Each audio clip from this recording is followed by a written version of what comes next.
Estamos começando mais um culto, nosso culto matutino da Igreja Presbiteriana de Botafogo. Meu convite é que você separe esse tempo para adorar ao Senhor e fazê-lo em espírito e em verdade. Por isso eu convido para que você participe cantando em casa com os seus. Vamos orar juntos, vamos ler a palavra do Senhor e Deus tem uma mensagem para o seu coração nesta manhã.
Pai Santo, estamos na Tua presença em todo o tempo, e especialmente nesta hora para prestar o culto que somente a Ti é devido.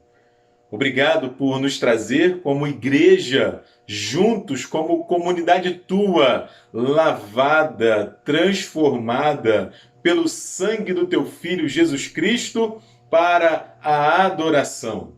Fala ao nosso coração, Pai. Lembra a cada um de nós aquelas Tuas verdades maravilhosas, aquelas Tuas promessas que enchem o nosso coração de esperança. Que no tempo do louvor, no tempo das orações, o nosso coração seja cheio de Ti, Pai. Que possamos dizer como os Teus filhos no passado, naquele encontro contigo, como o nosso coração ardia, Pai, quando falavas ao nosso coração. Esse é o nosso desejo nessa hora. Essa é a nossa oração. Abençoa este encontro, abençoa este culto, abençoa as nossas vidas, Pai, porque estamos aqui para Te adorar. Tudo isso, oramos, agradecidos, em nome do Teu Filho Jesus Cristo. Amém, Senhor. Vamos juntos agora abrirmos os nossos hinários no hino de número 79 e vamos juntos cantar glória ao Salvador. Vamos cantar do seu amor, do seu sacrifício em nosso favor. Hino de número 79, glória ao Salvador.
Irmãos queridos e irmãs queridas, este é um momento de contrição dentro da liturgia do culto que prestamos ao Senhor.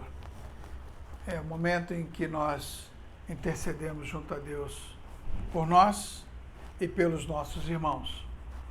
Mas antes, vamos ler a palavra do Senhor, que é o Senhor conversando conosco, que é o Senhor falando conosco. E o texto que vamos convidar a você para ler está no livro de Atos dos Apóstolos, no capítulo 2, do verso 14 ao verso 21. Leamos, pois, a palavra do Senhor. Atos dos Apóstolos, capítulo 2, do verso 14 ao verso 21. Diz o seguinte: Então se levantou Pedro com os 11 e, erguendo a voz, advertiu-os nestes termos: Varões judeus, e todos os habitantes de Jerusalém, tomai conhecimento disto e atentai nas minhas palavras. Estes homens não estão embriagados, como vindes pensando, sendo esta a 3ª hora do dia. Mas o que ocorre é o que foi dito pelo intermédio do profeta Joel.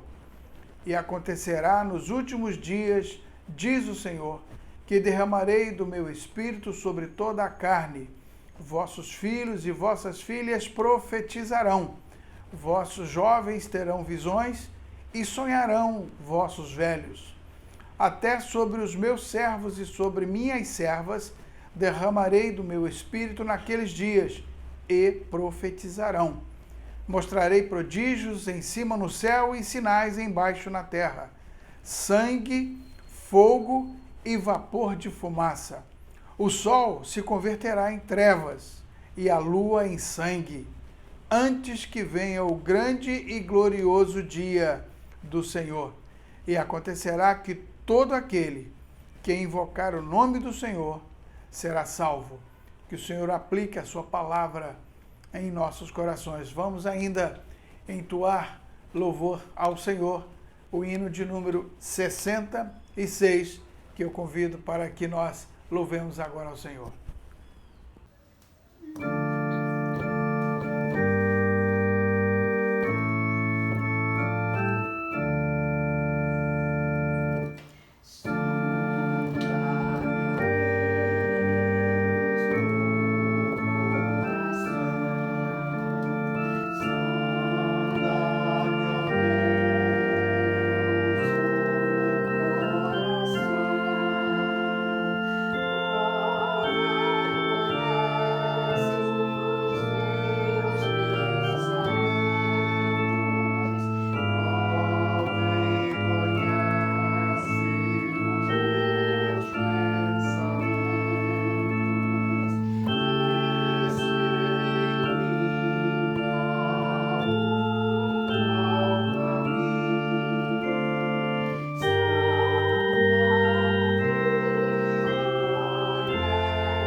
Agora é tempo de oração. E eu queria especificamente convidar você a orar apenas por 2 motivos. E depois você coloque os seus motivos diante do Senhor. O primeiro é que você ore pela sua própria vida. Que você peça a Deus que fale ao seu coração. Que você aproveite esse tempo, não só de quarentena, de estar em casa, que você não se deixe levar pelos seus sentimentos, mas peça ao Senhor que fale o que precisa ser mudado, o que você precisa abandonar, o que você será depois desse momento, porque a palavra de Deus diz que o coração do homem pode fazer planos, mas a resposta certa dos lábios vem do Senhor. E o segundo motivo de oração que eu gostaria de trazer para você é que você ore pela sua família. Ore pelos seus, deem as mãos aí em casa, se você estiver com a sua família, e falem com Deus como família nesse momento. Vamos orar? Senhor nosso Deus, obrigado por esse dia, obrigado porque podemos estar na Tua presença. Obrigado porque o Senhor nos escuta. E assim, Senhor, queremos primeiramente pedir perdão pelos nossos pecados, mas pedir ao Senhor que tenha misericórdia de nós, das nossas famílias, da nossa cidade, do nosso país, do mundo, Senhor, nessa crise dessa pandemia. Senhor, põe a Tua mão, restaura as vidas, Senhor, ser com os profissionais que lidam com a saúde, livrando-os do mal, dá sabedoria aos governantes. É a nossa oração, no nome de Jesus. Amém.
Tempo de celebrar, de agradecer ao Senhor pelo dom da vida presente, gracioso, entregue a cada um de nós. Nós vamos chamar aqui os membros da nossa igreja, e para você que nos ouve, que nos assiste nessa hora, que não é membro da nossa igreja, mas que faz aniversário também nessa semana, queremos agradecer ao Senhor também por você.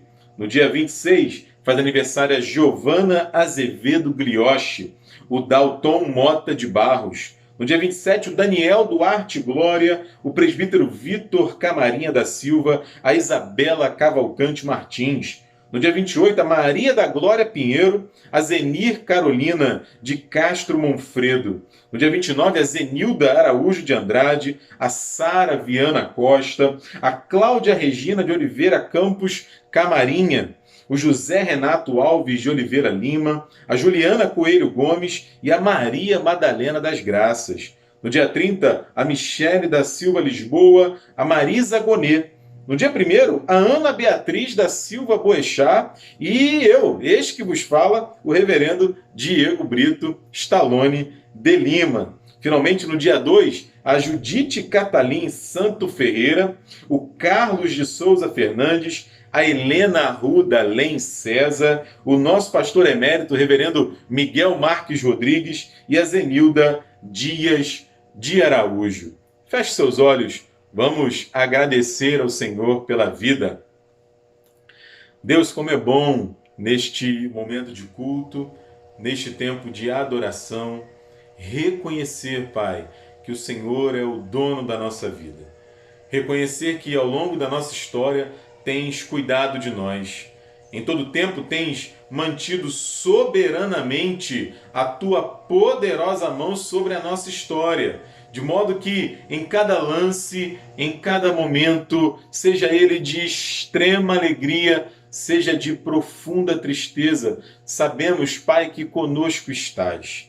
Sabemos que tens nos conduzido. Sabemos que tens aberto portas para cada um de nós, para o nosso bem, para a nossa alegria. Sabemos que tem fechado portas diante de nós, também para o nosso bem, também para a nossa alegria. Tudo isso, Pai, é reconhecimento do teu amor e da tua misericórdia sobre a nossa história. Dá, Pai, que possamos, como família do Senhor, celebrar esta data ou estas datas de aniversário por muitas e muitas vezes, sempre reconhecendo que a nossa história está nas tuas mãos. Te bendizemos, te agradecemos no nome do teu Filho Jesus Cristo. Amém, Senhor. Vamos juntos cantar Um Ano Mais de Vida? É a primeira estrofe do hino 396. Cantemos, irmãos.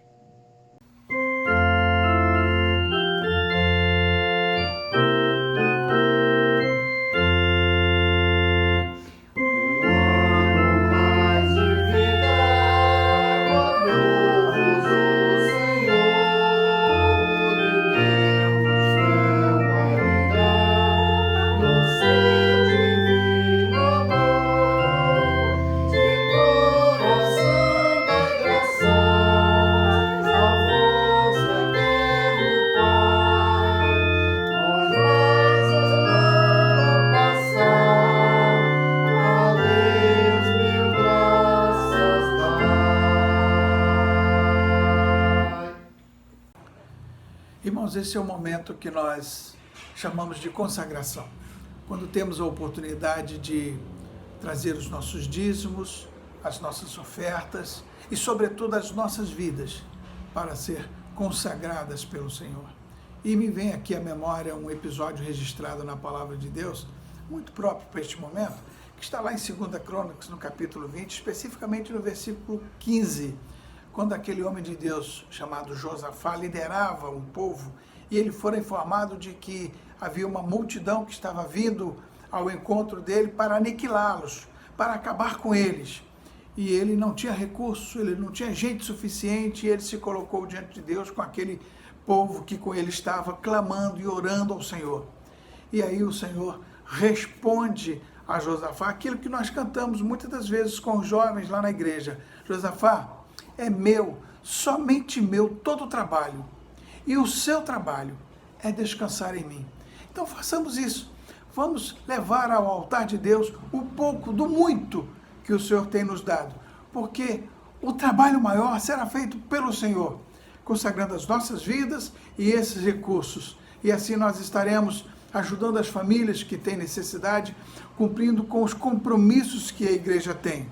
E é isso que você faz através da conta bancária que está sendo noticiado aí na tela. Você faça o seu depósito pelo aplicativo, pelo Banco 24 Horas ou mesmo na agência. E nós vamos fazer isso agora, entoando o hino ao Senhor de número 93. Louvemos ao Senhor.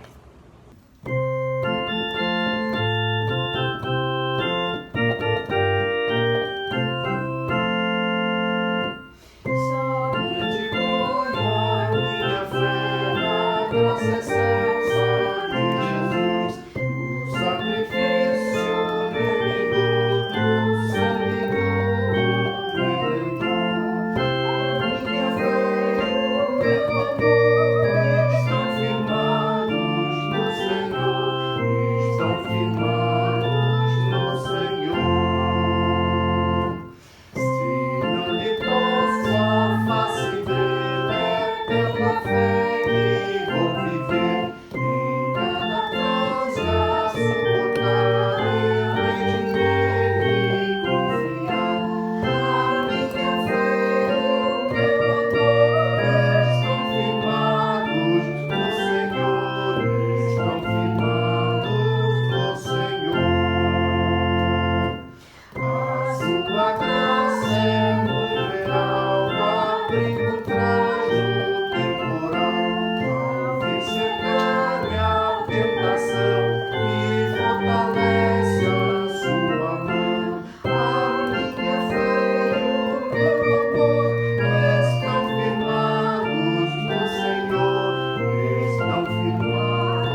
Oremos, irmãos. Pai querido, obrigado, Senhor, por esse momento de gratidão, esse momento, Senhor, que podemos lhe devolver um pouco do muito que Tu nos dás, Senhor. Fica com esses dízimos, com essas ofertas, para que possamos continuar evangelizando e levando Seu nome a muitos, Senhor. É o que lhe pedimos nesse momento e que Tu perdoes nossos pecados, em nome de Teu Filho amado Jesus. Amém. De acordo com o calendário, a palavra de Deus para nós nesse dia que eu quero compartilhar com você vem do Salmo de número 16. Vamos ler este Salmo? Diz a palavra de Deus: Guarda-me, ó Deus, porque em Ti me refugio. Digo ao Senhor, Tu és o meu Senhor, outro bem não possuo, senão a Ti somente. Quanto aos santos que há na terra, são eles os notáveis, nos quais tenho todo o meu prazer. Muitas serão as penas dos que trocam o Senhor por outros deuses. Não oferecerei as suas libações de sangue, e os meus lábios não pronunciarão o seu nome. O Senhor é a porção da minha herança e o meu cálice. Tu és o arrimo da minha sorte. Caem-me as divisas em lugares amenos, é muito linda a minha herança. Bendigo o Senhor, que me aconselha, pois até durante a noite o meu coração me ensina. O Senhor tenho sempre a minha presença. Estando Ele à minha direita, não serei abalado. Alegra-se, pois, o meu coração, e o meu espírito exulta. Até o meu corpo repousará seguro. Pois não deixarás a minha alma na morte, nem permitirás que o teu santo veja corrupção. Tu me farás ver os caminhos da vida, na tua presença a plenitude de alegria, na tua destra delícias perpetuamente. É tão bom a gente ler um salmo como esse nos abençoa tão bem. Me lembro de uma canção que foi composta por Júlio de Oliveira, exatamente desse salmo. Que pena que eu não tenho ela aqui para que você possa ouvi-lo. É um salmo que fala de confiança. É um salmo que fala de quem é Deus. É um salmo que Davi escreveu, né? E você vê aqui expressões de confiança no Senhor, expressão de alguém que se larga completamente das mãos do Senhor. Davi está orando aqui, ele ora dizendo que confia em Deus e por isso pede a sua proteção. Na verdade, você pode perceber, e leia aí de novo, que você vai ver que ele não está pedindo, solicitando apoio em alguma emergência específica. Não, ele diz para Deus que Deus é o seu protetor durante o curso da sua vida. E são lições como essa que eu e você precisamos aprender. Não só agora, mesmo porque essa palavra não é para esse momento, é para a sua vida. Você vê nesse texto aqui lições claras de como confiar em Deus. Lições sobre a confiança que a gente precisa ter em Deus. E a primeira coisa que o texto nos chama a atenção é que eu preciso confiar na proteção de Deus. Eu preciso não só crer, mas confiar. E confiar significa o mesmo que se o Espírito Santo nos assegurasse pelos lábios de Davi que Deus está pronto a socorrer a você, a todos nós, contanto que a gente confie nele.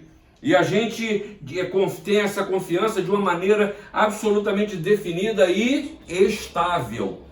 Que a confiança não seja fruto das circunstâncias, né? Que seja na tristeza ou na alegria, no tempo de construir e de destruir, em todo o tempo, que eu mantenha a serenidade, a maturidade de crer que Deus continua a me proteger. Veja só, e para isso é preciso, primeiramente, como o salmista nos ensina, que eu busque refúgio no Senhor, né? E atitudes que a gente precisa realizar, ou mais do que isso, tomar, é de entregar o senhorio da minha vida ao Senhor. Eu acreditar que Deus está no controle e permitir que Ele controle a minha existência.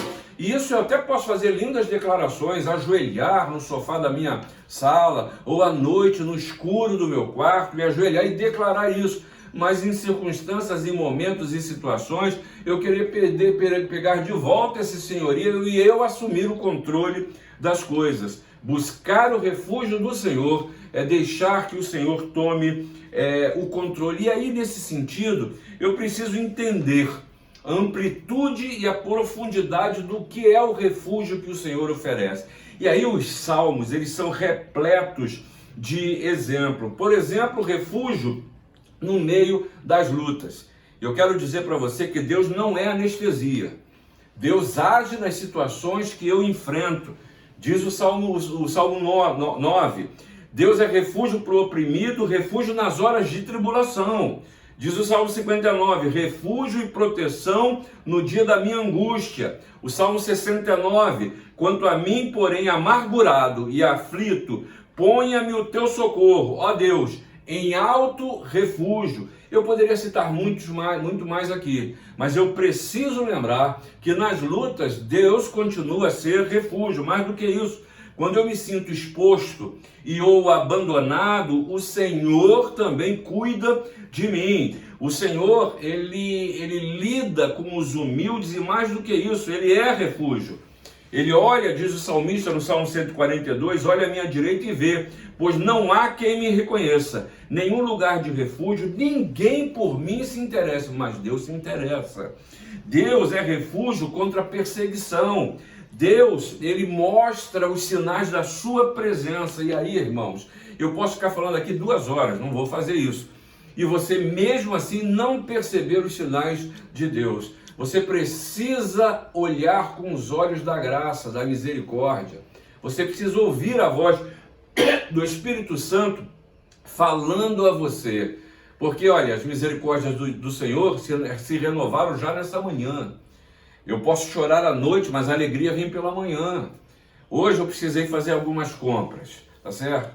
E ao olhar a paisagem, o céu lindo, um sol claro, isso é graça de Deus na minha e na sua vida. E é preciso confiar na proteção.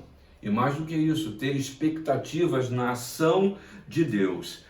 E diz o salmista no Salmo 119, olha o que ele fala. Tu és o meu refúgio e o meu escudo. Na tua palavra eu espero. Eu espero. Quero trazer à memória aquilo que pode me dar esperança. Esperar no Senhor é alguma coisa que eu e você precisamos exercitar. Mas uma outra perspectiva dessa confiança é o reconhecimento da sua fragilidade, da minha fragilidade. E diz o salmista, olha, outro bem eu não possuo, eu não tenho, eu não consigo, eu tenho necessidades que se depender só de mim não serão supridas. E é curioso que Davi começa afirmando que ele não pode dar nada a Deus. Leia o Salmo, eu não tenho o que lhe dar, Senhor. Eu sou um pobre, eu sou um desvalido, eu preciso do Senhor. E é engraçado pensar nisso nesse tempo, não só porque Deus não tem necessidade de coisa alguma, mas também porque o homem, o mortal, ele não pode merecer o favor divino por alguma coisa que você faça, por algum serviço que porventura você venha realizar para Deus. E às vezes a gente vê muita gente achando isso e pensando isso. Eu vou fazer serviços para Deus, porque assim Deus me abençoa. Lê do engano. Na verdade, o ministério de servir, ele é consequência do amor. Ele é exatamente consequência do amor. O amor de Deus ele já está. E na verdade, tudo aquilo que eu faço, os bens que eu disponho para o serviço do Senhor, o dízimo que eu entrego, a oferta que eu faço, simplesmente é o reconhecimento de que Deus está no controle. Isso é muito bom, sabe por quê? Contra os arrogantes que acham que Deus precisa de você. Que você acha ou está pensando que você está fazendo um favor. E, infelizmente tem muita gente que prega isso, né? Que Deus precisa de você, que Deus precisa dos seus bens. Isso é muito bom falar contra os mentirosos, que acham que podem curar em nome de Deus. Aonde eles estão agora? Aonde estão? Como se Deus precisasse que alguém fizesse alguma coisa, como se ele não tivesse poder para fazer. Isso é a palavra contra os enganadores, os enganados também, que acham que não podem se aproximar de Deus por serem muito pecadores. Já ouviu essa coisa? Eu estou tão em pecado que quando eu der uma melhoradinha, eu vou me aproximar de Deus. Está enganado.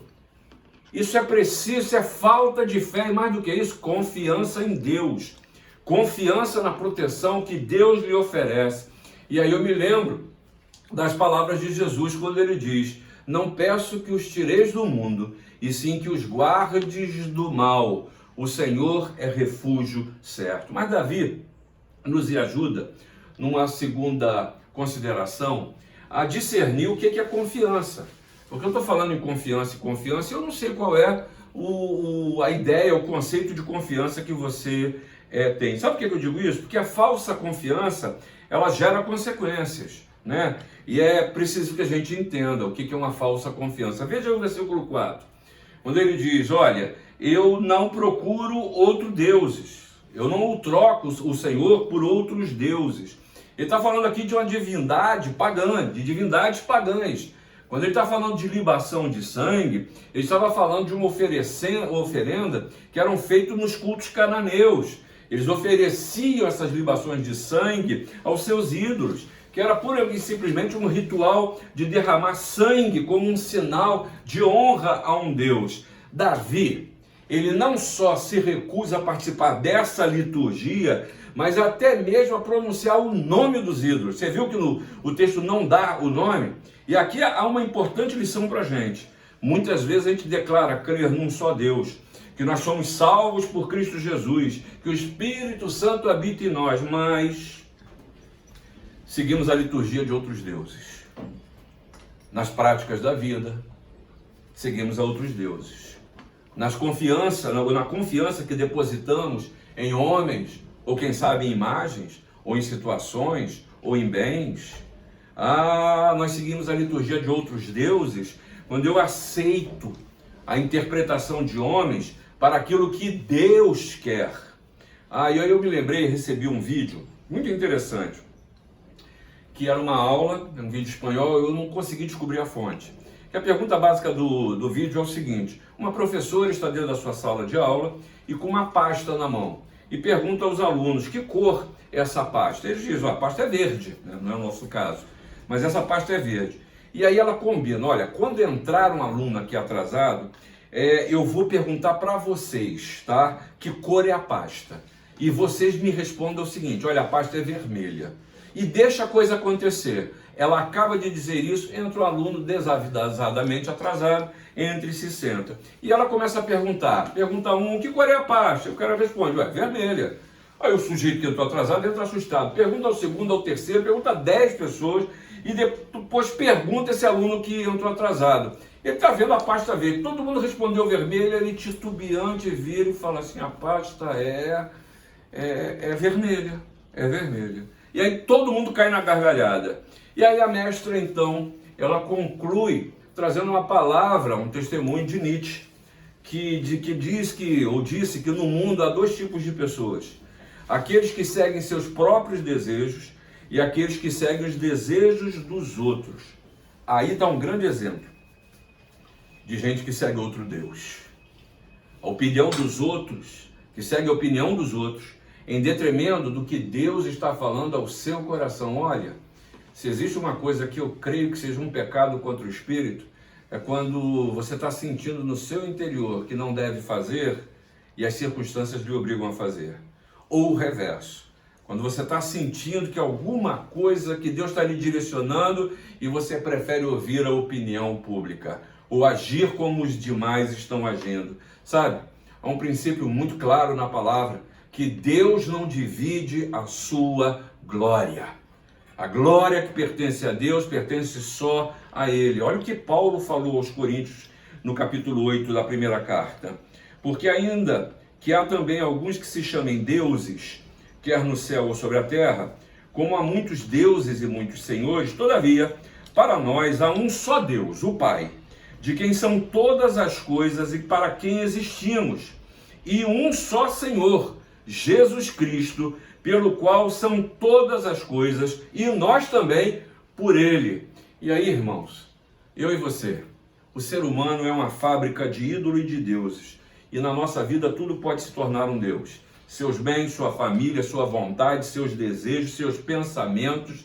Pode até parecer maduro dizer, minha cabeça meu guia, mas é exatamente o fruto de uma postura de vida que assume que você é o seu próprio Deus. Não se alie, associe a outros deuses, não crie deuses, não alimente deuses na sua vida. Para o salmista, ele nos convida a fazer essa profissão de fé. O nome do Senhor é que importa, porque trocar deuses geram consequências na nossa vida por fruto das nossas decisões. Traz penas, como ele disse. Não ofereça culto, não preste honra, não reconheça o valor. Porque, ao contrário disso, a confiança no Senhor confere bênçãos. E aqui, provavelmente, Davi estivesse refletindo sobre tudo que ele passou. No problema que ele teve com Saul, perseguido, tentativa de matá-lo por várias vezes, desacreditado, agiu em nome do Senhor, libertou o povo daquele gigante, matou, enfrentou outros inimigos e perseguido. E ele chega mesmo a dizer lá em 1 Samuel 26 que me expulsaram do meio que eu estava, para que eu não tivesse nem parte na herança do Senhor. Como se estivessem dizendo, vai servir a outros deuses, saia do nosso meio. E aí Davi fala como um deserdado. Por isso ele diz, na verdade a minha herança é o Senhor. E aí nos ensina uma lição muito abençoadora. Você sabe que o povo de Israel se dividia em tribos, né? E uma das tribos, a tribo de Levi, a tribo dos sacerdotes. Todos trabalhavam, mas os sacerdotes, eles não tinham bens. Eles viviam daquilo que era a porção do sacerdote. A porção do sacerdote. Eu acho que esse é um conceito que eu e você precisamos ou conhecer ou resgatar.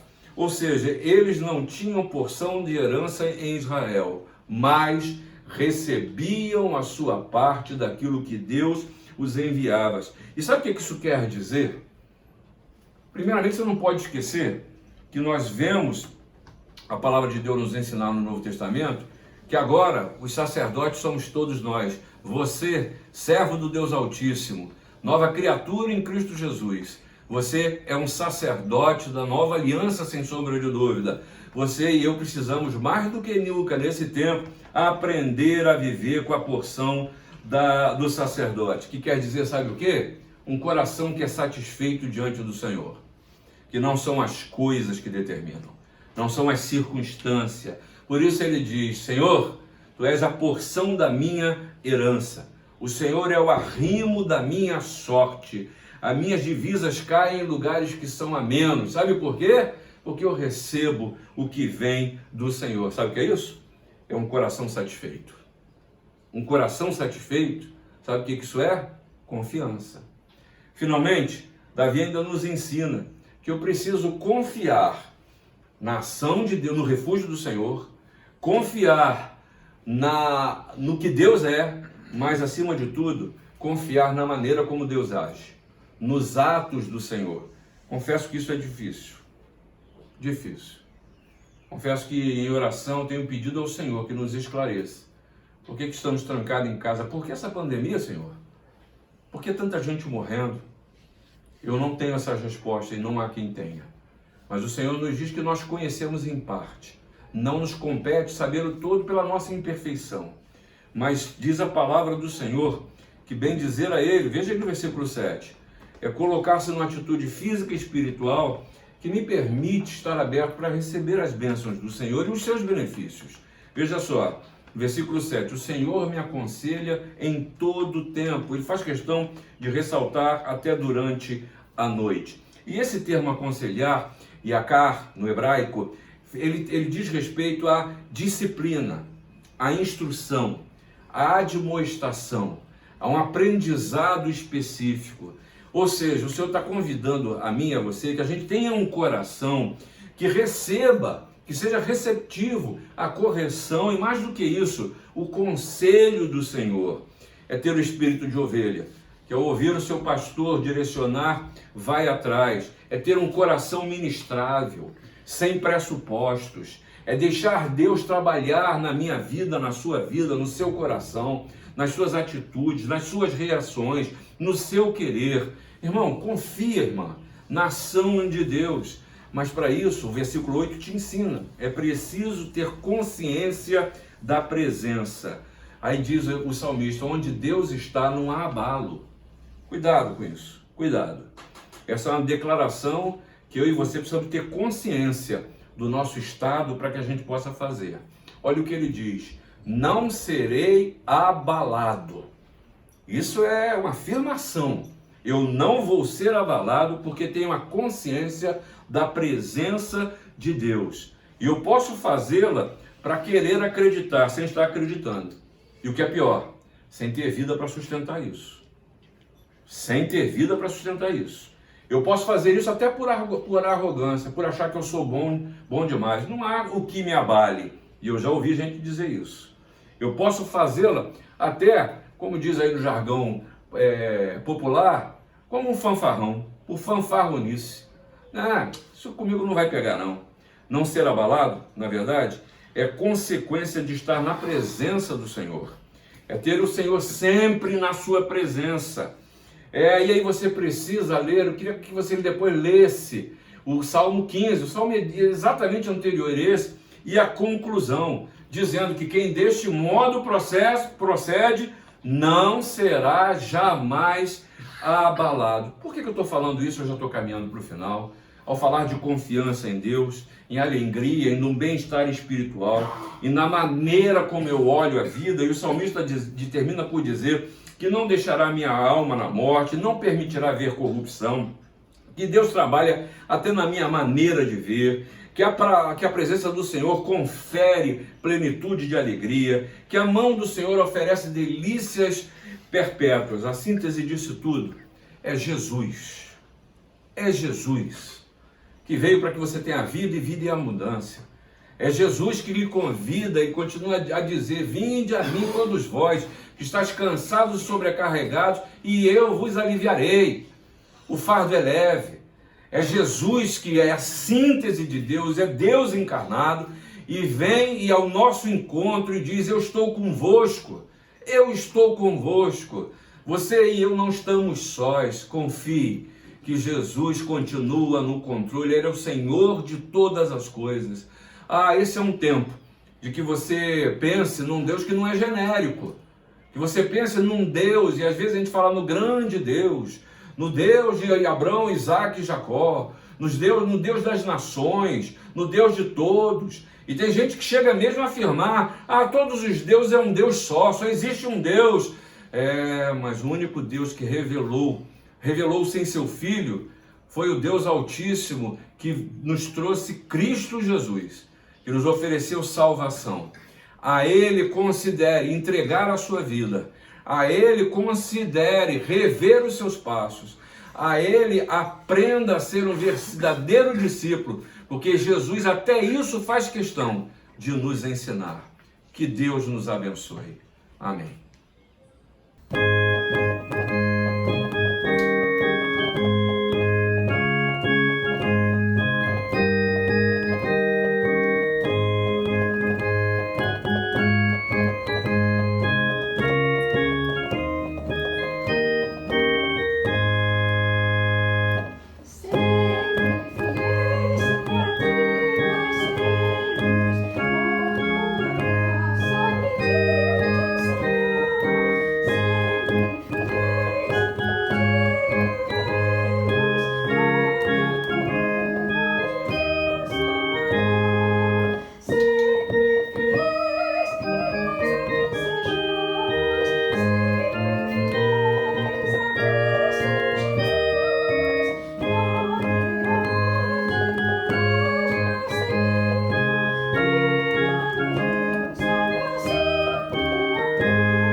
Recebei a bênção. Que a graça de nosso Senhor e Salvador Jesus Cristo, o amor de Deus o Pai, a comunhão e as consolações do Espírito Santo sejam convosco e com todo o povo de Deus, desde agora e para todos sempre. Amém. Que Deus lhe abençoe.